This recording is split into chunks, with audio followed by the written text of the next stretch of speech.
Det er så vi 11. Ja.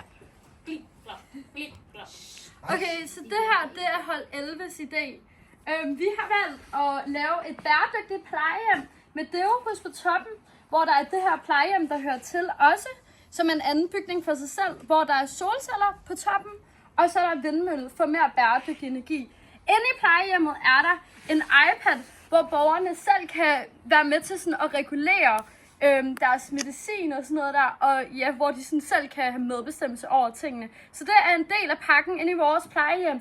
Derudover, så har vi sådan en medicinboks, som siger lyde, når det er, at beboerne skal have medicin, og så selv kan give beboerne medicinen. Og så har vi også et sensorsystem, hvor at der er nogle alarmer, som gør, at personalet kan holde øje på sådan nogle skærme med, hvornår det er, at de skal, deres forskellige behov er løbet op. Hvis der er rød alarm, så vil kameraet automatisk slå til, og personalet kan kigge på beboerne hele tiden, imens det er. Og det er vores idé på et bæredygtigt plejehjem med bæredygtige ting til.